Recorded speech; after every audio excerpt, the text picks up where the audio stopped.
Hello everybody and welcome back to my Let's Play of Final Fantasy VI Advance. This is thejonnymar, and we are being introduced here to our different parties from the different scenarios. So Edgar and Terra are getting to meet Cyan and Gao for the first time.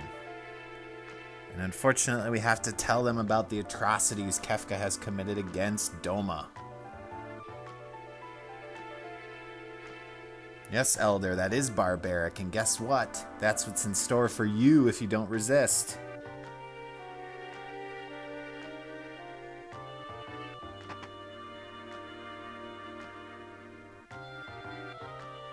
I'm glad to see we all made it safely. Uh-oh.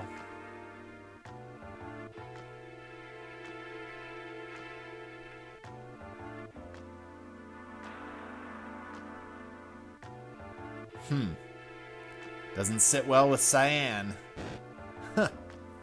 Poor Gao.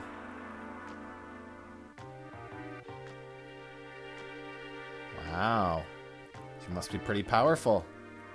Imperial Butthead?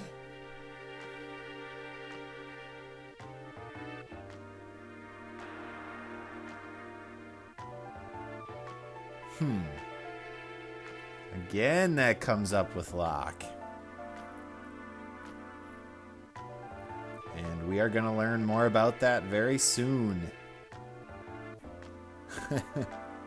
Poor Cyan. He's surrounded by former Imperials.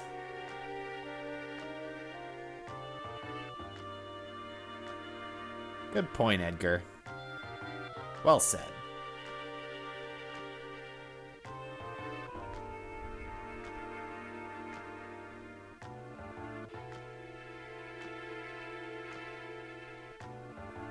All right, here we go.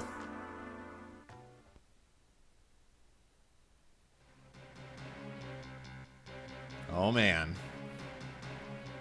Kefka, Magitech armor, and soldiers.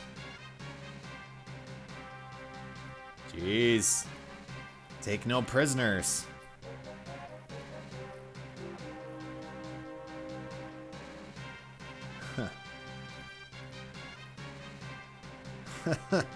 Uh-huh. I guess that might be why oppose and dispose rhyme.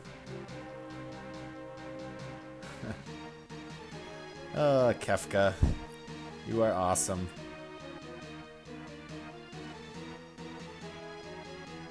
Alright. Let's go. Bring it on.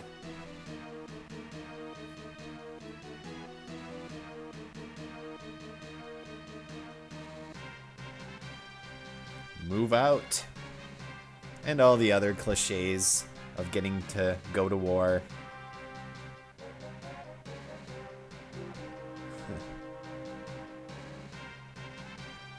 Some love-starved twit. Edgar used to say, cold as ice. She's as cold as ice. They added this part about the fact that they had apparently met each other at some point in the past. Now, we did see that in the flashback when Terra got her crown.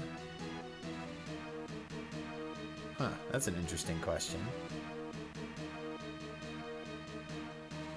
Terra's kind of preoccupied with the whole love thing. And everyone seems to be ganging up on Cyan. Well, Cyan included on Celeste.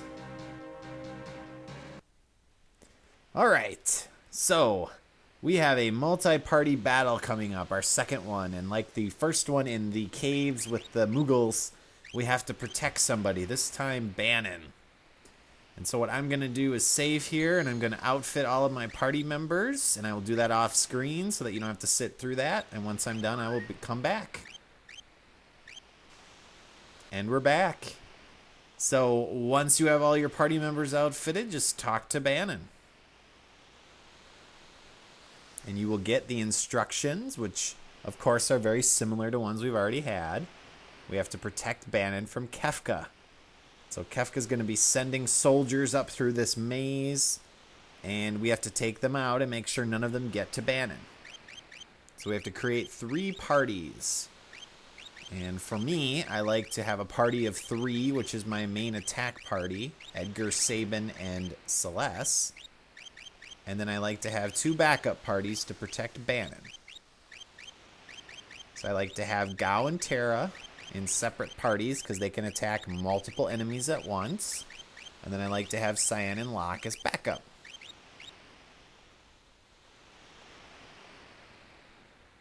So you want to block those 2 main intersections there in front of the characters with your non-attack teams.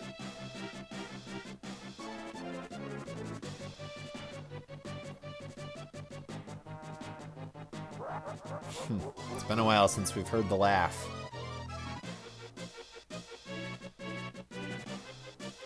All right. So we have green and brown soldiers. As you might expect, the green soldiers are a little bit easier. You can actually talk to all of your characters here, and they will actually say different things. And if you switch the leader of each party, you can actually talk to them too. I'll show you what Terra and Gao say. Now we're going to continue down with my main attack team, but first we'll block those intersections. There actually is a finite number of enemies that you can face. They do seem to continuously spawn if you get down, well, once you get down to Kefka. But there is a limited amount, and eventually they will stop spawning. So as you might expect, I'm going to try to get through these groups as quickly as possible. And the reason I brought Edgar is because I like to use his auto crossbow to take out large groups. Like so.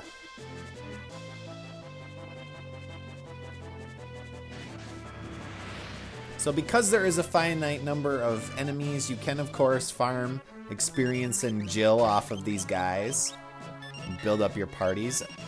I don't really feel like that's necessary.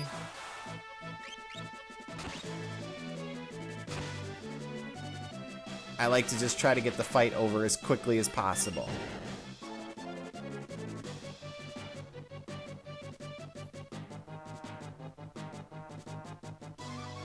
Looks like we'll have one more green guy.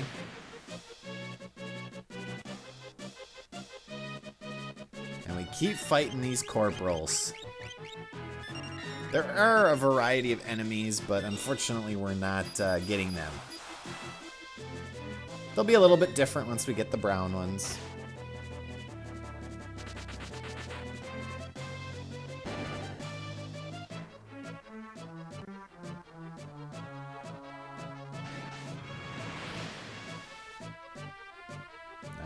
Fidor. A little bit more of an intimidating dog than we're used to. Usually we've had the Silver Lobos, which haven't been much of a fight. Maybe these Fidors are a little bit more difficult.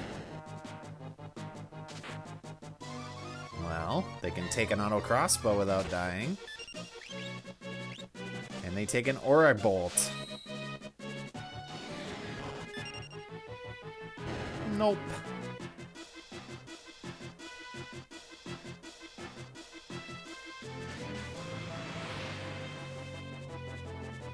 Seems like there's more enemies than I'm used to in the original version. I don't remember there being this many groups, but maybe that's just me. Maybe I'm not remembering correctly.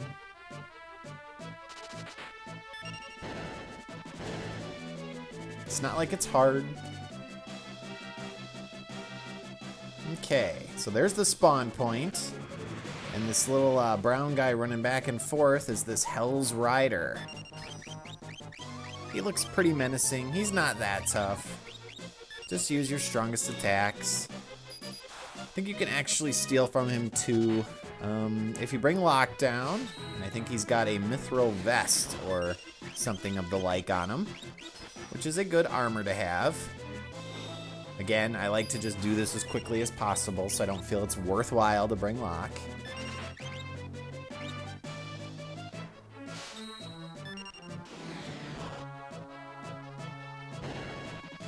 Bingo bango. Alright, so that should be it. We just have Kefka left. So let's heal up. And I never know if you actually are going to lose items on Terra, with a small spoiler since she's going to be leaving your party in a little bit. So I like to de-equip her just in case. And since I'm not going to be using Cyan or Gao after this event, I like to de-equip them as well. At least of their relics. Alright, and here we go with Kefka. So the reason I bring Celeste is because Kefka uses almost exclusively magic attacks. So this is one of the few battles in the game where Celeste's runic attack or special ability really comes in handy. And I like to put the running shoes on her so that she's able to keep doing it very quickly. So keep activating runic to absorb Kefka's magic, and then just pound him in submission with an auto crossbow and blitz. As in previous battles, Kefka is not the most courageous, so once you do enough damage to him, he will beat a hasty retreat.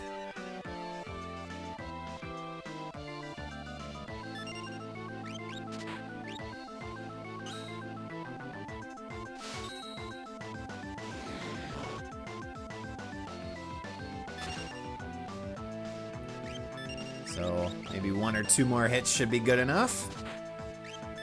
There we go. But I have one. And we get a peace ring.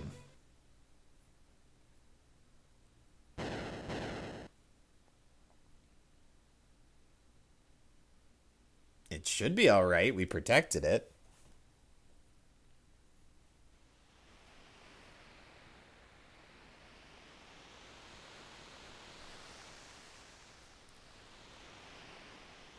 Alive? Agreed, Sabin. How is that possible?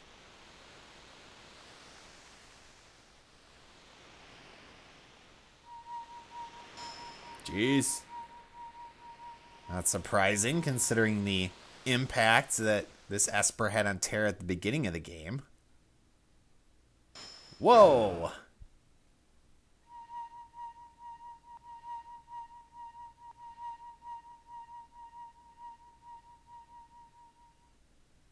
Indeed.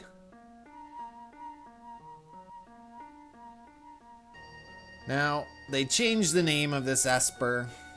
The Esper will always be Tridach to me, but we're going to have to go with the overly complicated V name once we get farther in the game and actually acquire this Esper.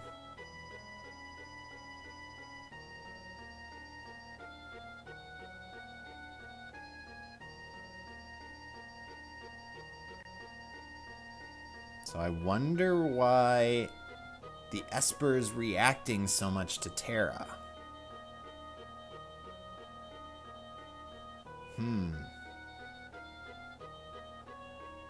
What the? What just happened?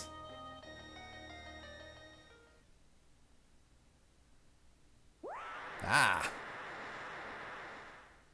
Now, the first time I played this game, I was playing this part at about 3 o'clock in the morning. And imagine sitting in your bedroom, close to the TV, the sound on, nothing else going on, and all of a sudden that screech piercing the air.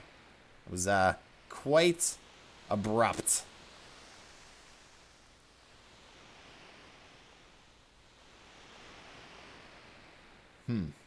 Apparently she can fly now. Weird. So that's it for this episode. We will continue on in my next episode. So thanks for watching, and I will see you next time.